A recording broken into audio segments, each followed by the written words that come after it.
Millions of men suffer from and experience some sort of mental health condition every year, yet fewer than half will seek help. And that's why in June, awareness of mental health is made a priority for many. Matt Mathias explains why men's mental health can fall by the wayside and what we can all do if we see someone struggling. Matt. Well, that's right, Sean. As you said, of those men who suffer from mental health conditions, less than half receive professional help, and even fewer are diagnosed.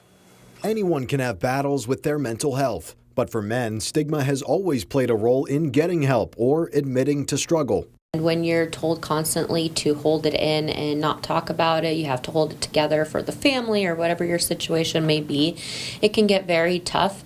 Generally speaking, men feel more pressure to tough it out or deal with it. That's due to social pressures and gender norms surrounding how men should act, which discourage them from opening up and showing a vulnerable side.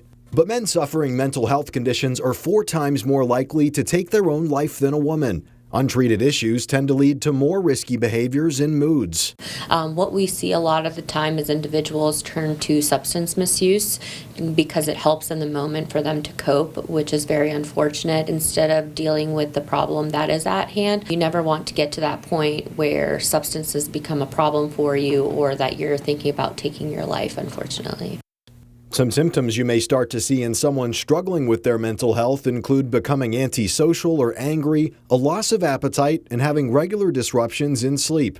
And because men are less likely to get help, it often leads to worsening mental health issues.